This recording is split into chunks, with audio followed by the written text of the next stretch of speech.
వీడియోలో మనము study abroad అంటే బ్యాంక్ ఆఫ్ బరోడా నుంచి education loan abroad education loan like processing fee ఎలా ఉంటుంది, ఇంట్రెస్ట్ రేట్ ఎలా ఉంటుంది, ఇంకా అదర్ డీటెయిల్స్ ఏమేమి డాక్యుమెంట్స్ అడుగుతారు, సెక్యూరిటీ ఏం అడుగుతారు, అవన్నీ కూడా డీటెయిల్గా మాట్లాడుతున్నాము. సో మెరిట్ స్టూడెంట్స్ అంతకుముందు మాట్లాడుకున్నట్టే, బట్ ఇది బ్యాంక్ ఆఫ్ బరోడా అంటే ప్రైవేట్ బ్యాంక్ కిందకు వస్తుంది కాబట్టి సో వాళ్ళ టర్మ్స్ అండ్ కండిషన్స్ డిఫరెంట్ ఉంటాయి పబ్లిక్ సెక్టర్ బ్యాంక్స్ తో పోల్చుకుంటే. సో మెరిట్ స్టూడెంట్స్ అంటే వాళ్ళ అందరు స్టూడెంట్స్ అప్లికేషన్స్ కి యాక్సెప్ట్ చేస్తారా ఎడ్యుకేషన్ లోన్ అంటే కాదు. Like they check all your profile అనమాట. ఓవరాల్ ప్రొఫైల్ చెక్ చేస్తారు అండ్ ఆల్సో మీ కో అప్లికెంట్ ఎవరైతే ఉంటారో వాళ్ళ ప్రొఫైల్ కూడా ఉంటుంది అనమాట. సో ప్రొఫెషనల్ కోర్సెస్ కి, టెక్నికల్ ఎడ్యుకేషన్ అండ్ సో వాటికి మాత్రమే వీరు ఎడ్యుకేషన్ లోన్ అనేది ప్రొవైడ్ చేస్తారనమాట. సో స్టూడెంట్ ఎలిజిబిలిటీ ఏంటి అంటే ఇండియన్ నేషనల్ అయి ఉండాలి, అంటే ఇండియన్ సిటిజన్ అయి ఉండాలి అండ్ ఆల్సో లైక్ అప్రోప్రియేట్ అంటే మీరు ఏ కోర్స్కి అయితే వెళ్తున్నారో ఆ పర్టికులర్ కోర్స్కి రిలేటెడ్ ఎగ్జామ్స్, ఇప్పుడు ఎంట్రన్స్ ఎగ్జామ్స్ ఉంటాయి కదా, జిఆర్ఈ, ఐఎల్స్ కానీ, టోఫెల్ కానీ, డ్యూలింగో కానీ, సో మిగతా ఎగ్జామ్స్ అన్ని కూడా పాస్ అయి ఉండాలి. సో అవి కూడా క్వాలిఫికేషన్ ఎగ్జామ్స్ కూడా చెక్ చేస్తారనమాట. అండ్ మీ బ్యాక్గ్రౌండ్ అంటే మీ ఎడ్యుకేషనల్ బ్యాక్గ్రౌండ్ కూడా చెక్ చేస్తారు వాళ్ళు. అండ్ ఏజ్ రిస్ట్రిక్షన్ ఏమైనా ఉందా అంటే మాక్సిమం మినిమం ఏజ్ రిస్ట్రిక్షన్ అనేది ఉండదు. సో మీ ప్రొఫైల్ వాళ్ళకి బాగుంటే మాత్రం they are happy to provide you the education loan అనమాట. అండ్ ఎలిజిబుల్ కోర్సెస్ ఏముంటాయి అంటే సో ఏంటి అంటే ప్రొఫెషనల్ కోర్సెస్ అంటే స్టెమ్ కోర్సెస్. అంటే ఈ పర్టికులర్ బ్యాంక్ ఆఫ్ బరోడా వాళ్ళు ఏంటి అంటే ఒక లిస్ట్ ఆఫ్ యూనివర్సిటీస్ ప్రొవైడ్ చేస్తారు. సో ఆ లిస్ట్ అంటే ప్రీమియర్ ఇన్స్టిట్యూట్స్ అనేసి ఒక లిస్ట్ ఆఫ్ ఇన్స్టిట్యూషన్స్ ప్రొవైడ్ చేశారనమాట. ఆ లిస్ట్ ఏంటో మనం చూద్దాము. అండ్ వాటిల్లో మాత్రమే స్టెమ్ కోర్సెస్ కి వాళ్ళు ఎలిజిబిలిటీ ఇస్తున్నారు అనమాట. అంటే ఎలిజిబిలిటీ అంటే ఎడ్యుకేషన్ లోన్ ప్రొవైడ్ చేస్తారు. అంటే ఆ లిస్ట్ లో లేని వాటికి కూడా ఆ లిస్ట్ లో లేని యూనివర్సిటీస్ కి మనం అప్లై చేసినప్పుడు మనకి ఎడ్యుకేషన్ లోన్ ఇవ్వరా అంటే ఇస్తారు, బట్ వాటి యొక్క టర్మ్స్ అండ్ కండిషన్స్ డిఫరెంట్ ఉంటాయి అన్నమాట. సో లోన్ అమౌంట్, ఇక్కడ లోన్ అమౌంట్ చూసుకుంటే నేను చెప్పాను కదా, హియర్ యూ కెన్ సీ, నేను ఒక లింక్ ప్రొవైడ్ చేస్తున్నాను. ఆ లింక్ లో మీరు you can see the specific list of universities అన్నమాట. అంటే కంట్రీ వైజ్ యుఎస్ఏలో ఏమేమి యూనివర్సిటీస్ యాక్సెప్ట్ చేస్తున్నారు, ఆల్మోస్ట్ లైక్ 145 యూనివర్సిటీస్ లిస్ట్ ఇచ్చారు. అండ్ ఆల్సో తైవాన్ లో, స్విట్జర్లాండ్ లో, డిఫరెంట్ కంట్రీస్ లో కూడా లిస్ట్ అనేది ప్రొవైడ్ చేశారు అనమాట. చైనాలో ఏమి ఇచ్చారు, ఆస్ట్రేలియాలో. సో ఆ లిస్ట్ అంతా ఇక్కడ ప్రొవైడ్ చేశారు. అండ్ స్పేస్ లైక్ ఆ లిస్ట్ లో ఉన్న యూనివర్సిటీస్ కి అయితే మాత్రం ఆల్మోస్ట్ లైక్ 1.5 crores వరకు మీకు ఎడ్యుకేషన్ లోన్ అనేది ప్రొవైడ్ చేస్తారు. అదే ఆ లిస్ట్ లో లేని యూనివర్సిటీస్ కి మీరు అప్లై చేస్తున్నారు అనుకోండి through bank of Baroda education loan, అప్పుడు 60 lakhs వరకు మాత్రమే వాళ్ళు యాక్సెప్ట్ చేస్తారు, అంటే లైక్ ఇస్తారనమాట. సో ఆ లిస్ట్ లో లేని యూనివర్సిటీస్ కి. సో మీరు లిస్ట్ లింక్ అనేది నేను డిస్క్రిప్షన్ లో ప్రొవైడ్ చేస్తాను, కామెంట్ సెక్షన్ లో ప్రొవైడ్ చేస్తాను అనమాట. సో మీరు చూసుకోవచ్చు. అండ్ సర్వీస్ ఫీ ఎలా ఉంటది అంటే, ఈ సర్వీస్ ఫీ అంటే మీరు లోన్ అమౌంట్ ఎంత తీసుకుంటారో దానిలో 1% లోన్ అమౌంట్ అనేది మీకు సర్వీస్ ఫీజ్ గా ఛార్జ్ చేస్తారు. So approximately like for example 10 lakhs తీసుకుంటే 1% తీసుకుంటే మాక్సిమం 10,000 వరకు ఉండొచ్చు. సో అట్లా ఉంటది అనమాట. And also like non refundable fee కూడా ఉంటది. అంటే ఇప్పుడు మీరు ప్రాపర్టీ డాక్యుమెంట్స్ అన్ని సబ్మిట్ చేస్తారు కదా, సో వాళ్ళు లీగల్ అంటే వాళ్ళ లాయర్ త్రూ ప్రాసెస్ చేయాలి కదా. సో ఆ ప్రాసెసింగ్ ఫీ కూడా దట్ టు నాన్ రీఫండబుల్ అనమాట. వేరాజ్ సర్వీస్ ఫీ ఏదైతే ఉందో అది మనకి రీఫండబుల్ ఉంటది. అదే ఇది అంటే మీకు అప్లికేషన్ పెట్టేటప్పుడే they will charge that processing fee అనమాట. బట్ వేరాజ్ అదైతే మీకు లైక్ ఒకవేళ మీకు ఎడ్యుకేషన్ లోన్ రాలేదనుకోండి మీకు రీఫండ్ చేస్తారు. బట్ వేరాజ్ ఇప్పుడు లాయర్ ఫీ ఏదైతే ఉందో, అంటే లీగల్ ఫీ ఏదైతే ఉందో అప్రాక్సిమేట్లీ 8,500, అది మీకు నాన్ రీఫండబుల్ అమౌంట్ అనమాట. సో అది మీకు రీఫండ్ చేయరు. అండ్ లోన్ మార్జిన్ ఎలా ఉంటది, సో మీకు లిస్ట్ ఆఫ్ ప్రీమియర్ యూనివర్సిటీస్ అనేది నేను ఇందాక చూపించాను కదా, యుఎస్ లో ఏ కంట్రీస్ లో ఏ యూనివర్సిటీస్ ఉన్నాయో. సో ఆ లిస్ట్ లో ఉన్న యూనివర్సిటీస్ కి అయితే లోన్ మార్జిన్ అనేది ఉండదన్నమాట. సో వాటికి ఏంటంటే మాక్సిమం మీకు 30 lakhs అప్రూవ్ చేశారు. 30 lakhs అప్రూవ్ చేస్తే మాక్సిమం అమౌంట్ 30 lakhs ఇవ్వడానికి వాళ్ళు చూస్తారనమాట, వితౌట్ ఎనీ మార్జిన్ అమౌంట్. అదే లిస్ట్ లో లేని యూనివర్సిటీస్ కి అప్లై చేస్తే మీకు చూడొచ్చు, అప్ టు 4 lakhs అయితే మార్జిన్ ఏమి ఉండదు. అబౌవ్ 4 lakhs అయితే 10% మార్జిన్ ఉంటుంది. అండ్ ఇంకా కింద మీరు చూసుకోవచ్చు, పార్ట్ టైమ్ ఆన్లైన్ కోర్సెస్ ఉంటాయి కదా, డిస్టెన్స్ లెర్నింగ్, వాటికి కూడా మీకు అబౌవ్ 4 lakhs తీసుకుంటే 5% మార్జిన్ అనేది ఉంటుంది.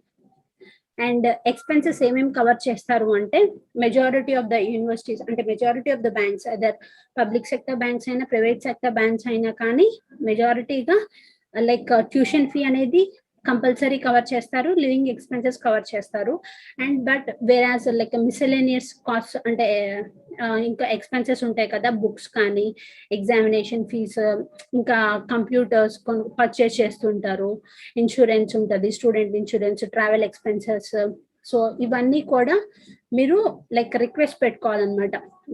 లైక్ మీరు రిక్వెస్ట్ ప్రైవేట్ బ్యాంక్స్ మేజర్గా ఏంటి అంటే ఈ ఎక్స్పెన్సెస్ కూడా కవర్ చేయడానికి చూస్తాయి. బట్ వేరాజ్ పబ్లిక్ బ్యాంక్స్ వచ్చేసరికి మేజర్గా ఏంటి అంటే living expenses plus tuition fee మాత్రమే కవర్ చేయడానికి చూస్తుంది అనమాట. అండ్ ఇక్కడ మీకు చూడొచ్చు, కాస్ట్ ఆఫ్ ఎక్స్టర్నల్ కోచింగ్ అంటే మీరు ఏదైనా ట్యూషన్ లో కానీ ఎక్స్టర్నల్ కోచింగ్ ఏదైనా తీసుకుంటే ఆ కాస్ట్ అయితే వీళ్ళు కన్సిడర్ చేయరన్నమాట. And the details of expenses for the entire course period to be obtained from the institution. అంటే మీరు I-20 అనేది సబ్మిట్ చేస్తారు కాబట్టి that particular document is from legal గా మీకు ఇన్స్టిట్యూషన్ నుంచి అంటే యూనివర్సిటీ నుంచి వస్తుంది కాబట్టి that can be provided as the proof అన్నమాట.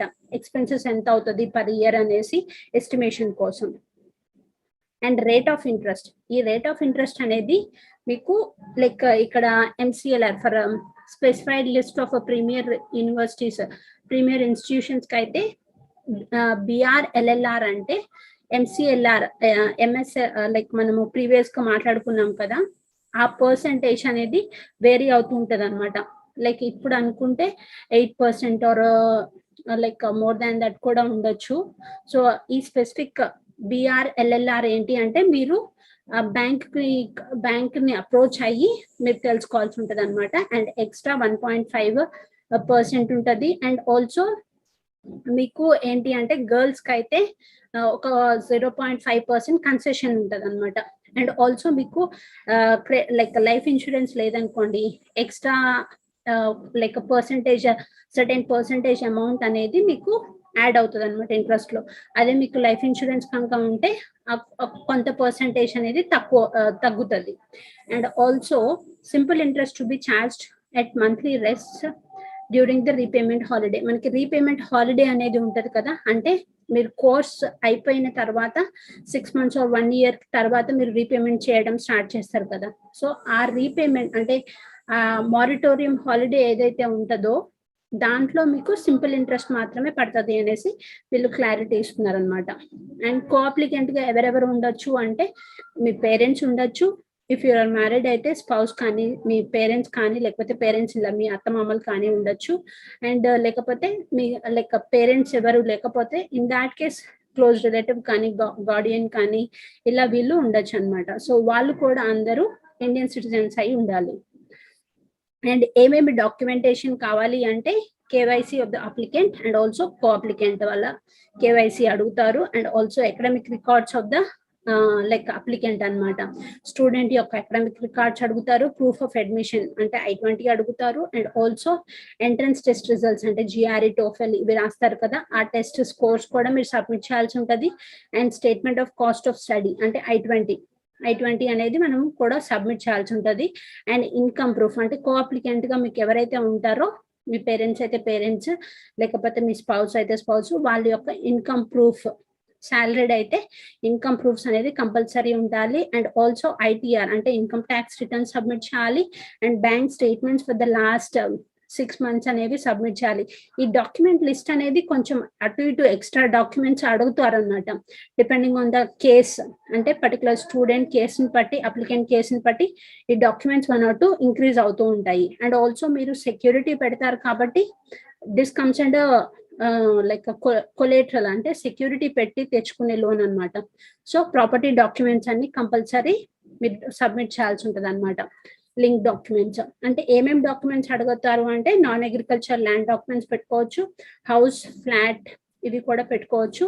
అండ్ ఆల్సో ఫిక్స్డ్ డిపాజిట్స్ ఉంటాయి, అంటే లిక్విడ్ అసెట్స్ ఉంటాయి కదా, ఫిక్స్డ్ డిపాజిట్స్, గోల్డ్, ఇంకా government bonds, life insurance policies అవి కూడా మీరు లైక్ సెక్యూరిటీగా పెట్టుకోవచ్చు అనమాట.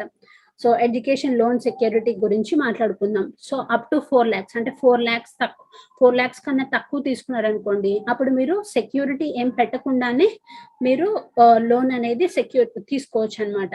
సో అండ్ 4 lakhs నుంచి 7.5 lakhs లోపు మీరు లోన్ అనేది తీసుకుంటున్నారు అనుకోండి, అప్పుడు కొలేటరల్ అనేది థర్డ్ పార్టీ కొలేటరల్, అంటే మీ రిలేటివ్స్ కూడా పెట్టుకోవచ్చు, లేకపోతే మీ పేరెంట్స్ ఉంటే పేరెంట్స్ కూడా పెట్టుకోవచ్చు. అదే 7.5 నుంచి 80 lakhs లోపు కావాలనుకోండి, 100%, అంటే ఇప్పుడు మీకు 50 lakhs, ఫర్ ఎగ్జాంపుల్ 7.5 నుంచి 80 lakhs లోపు, అంటే ఎగ్జాంపుల్ గా 50 lakhs లోన్ మీరు తీసుకుంటున్నారు.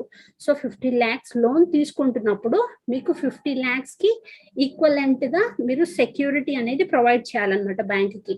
అంటే ఏదర్ ప్రాపర్టీ రూపంలో కానీ, ఆ ప్రాపర్టీ వాల్యూ కానీ, మీరు సబ్మిట్ చేసే ప్రాపర్టీ డాక్యుమెంట్స్ అదే ప్రాపర్టీ వాల్యూ అనేది close to that loan amount ఉండాలన్నమాట.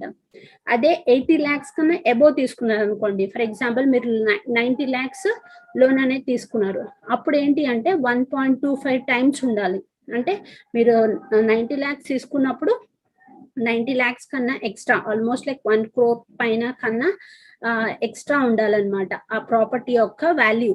మీరు ఏదైతే ఫిక్స్డ్ డిపాజిట్స్ కానీ ఏది పెట్టుకున్నా కానీ మీరు పెట్టిన సెక్యూరిటీ వాల్యూ అనేది 1.25 times ఎక్కువ ఉండాలి లోన్ అమౌంట్ కన్నా. అదే మీరు 80 lakhs లోపు అండ్ దట్ టు 7.5 lakhs నుంచి 80 lakhs లోపు పెట్టుకుంటే మాత్రం 100% equivalent to that loan amount అనేది ఉండాలి security value. And repayment holiday ఎలా ఉంటుంది అంటే, మీరు అంటే రీపేమెంట్ ఎప్పటి నుంచి స్టార్ట్ చేసుకోవచ్చు అంటే, మీ కోర్స్ పీరియడ్ 1-2 years అనేది ఉంటుంది కదా, ఆ 1 year or 2 years and also extra 1 year ఇస్తారనమాట. సో టోటల్ గా ఫర్ ఎగ్జాంపుల్ మీరు 2 years కోర్స్ తీసుకున్నారు అనుకోండి, 2 years ప్లస్ ఎక్స్ట్రా 1 year ఉంటుంది. సో మీ 3rd year నుంచి రీపేమెంట్ అనేది స్టార్ట్ చేసుకోవచ్చు. ఆర్ ఎల్స్ మీకు మనీ కనుక ఉంటే మీరు ముందుగానే కోర్స్ మీరు చదువుతున్నప్పుడు కూడా రీపేమెంట్ అనేది స్టార్ట్ చేసుకోవచ్చు. అప్పుడే మీకే బర్డెన్ అనేది తగ్గుతుంది అనమాట. అండ్ ఆల్సో ఇంట్రెస్ట్ కూడా తగ్గుతుంది కదా, సో అలా మీరు ప్లాన్ చేసుకోవచ్చు అనమాట. అండ్ ఆల్సో రీపేమెంట్ పీరియడ్ అనేది మీరు 10 to 15 years వరకు రీపేమెంట్ పీరియడ్ అనేది పెట్టుకోవచ్చు. అండ్ ఆల్సో మీరు ఇక్కడ స్పెసిఫిక్ గా చూసుకోవచ్చు, 7.5 lakhs లోపు అయితే మీరు మారిటోరియం పీరియడ్, అంటే course period plus 1 year extra ఉంటుంది కదా, అండ్ 120 installments లోపు మీరు ఆ అమౌంట్ అనేది పే చేసేసుకోవాలి. అదే అబోవ్ 7.5 lakhs అయితే మీకు ఎక్స్ట్రా, అంటే 180 installments వరకు మాక్సిమం టైం ఇస్తారనమాట. ఏది moratorium period plus maximum of 180 installments ఇస్తారు. అండ్ మీకు ఫీ ఏదైతే ఉందో, ఇప్పుడు మీకు ట్యూషన్ ఫీ ఇవ్వాలి అంటే మీకు మీ అకౌంట్ కి ట్రాన్స్ఫర్ చేయాలన్నమాట. Directly it is disbursed to school, అదే యూనివర్సిటీకి ట్రాన్స్ఫర్ చేస్తారు, year wise or semester wise, depending on the requirement and the demand బట్టి సెమిస్టర్ వైజ్ వాళ్ళు యూనివర్సిటీకి ట్రాన్స్ఫర్ చేస్తారు అనమాట మీ లోన్ అమౌంట్ ఏదైతే ఉందో. అదే మీరు లైక్ ఇన్స్ట్రుమెంట్స్ కానీ లైక్ ల్యాప్టాప్స్ పర్చేస్ చేస్తున్నప్పుడు డైరెక్ట్ గా వాళ్ళ లైక్ స్టోర్ వాళ్ళకి ఇక్కడ స్పెషల్ గా మెన్షన్ చేశారనమాట, వాళ్ళకే డిస్పర్స్ చేస్తాము లోన్ అమౌంట్ అనేసి. బట్ మీరు రిక్వెస్ట్ చేసుకోవచ్చు, మీరు లివింగ్ ఎక్స్పెన్సెస్ కానీ అదర్ మిసెలేనియస్ ఎక్స్పెన్సెస్ ఏదైతే ఉంటాయో, ఫ్లైట్ టికెట్స్ కానీ ట్రావెల్ ఎక్స్పెన్సెస్ ఏవైతే ఉంటాయో, లేకపోతే ల్యాప్టాప్ పర్చేస్ చేసుకోవడానికి ఎక్స్పెన్సెస్, అవన్నీ స్టూడెంట్ యొక్క అకౌంట్ లో కావాలి అంటే అది మీరు ముందుగానే బ్యాంక్ వాళ్ళతో రిక్వెస్ట్ పెట్టుకోవాలన్నమాట.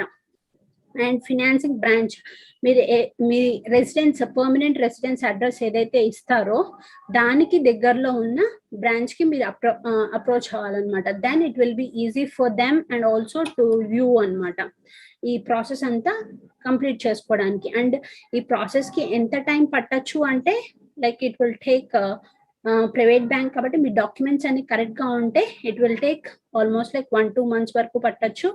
So depending on that think about it అనమాట. అండ్ ఇది ఈఎంఐ క్యాలిక్యులేటర్ అనమాట.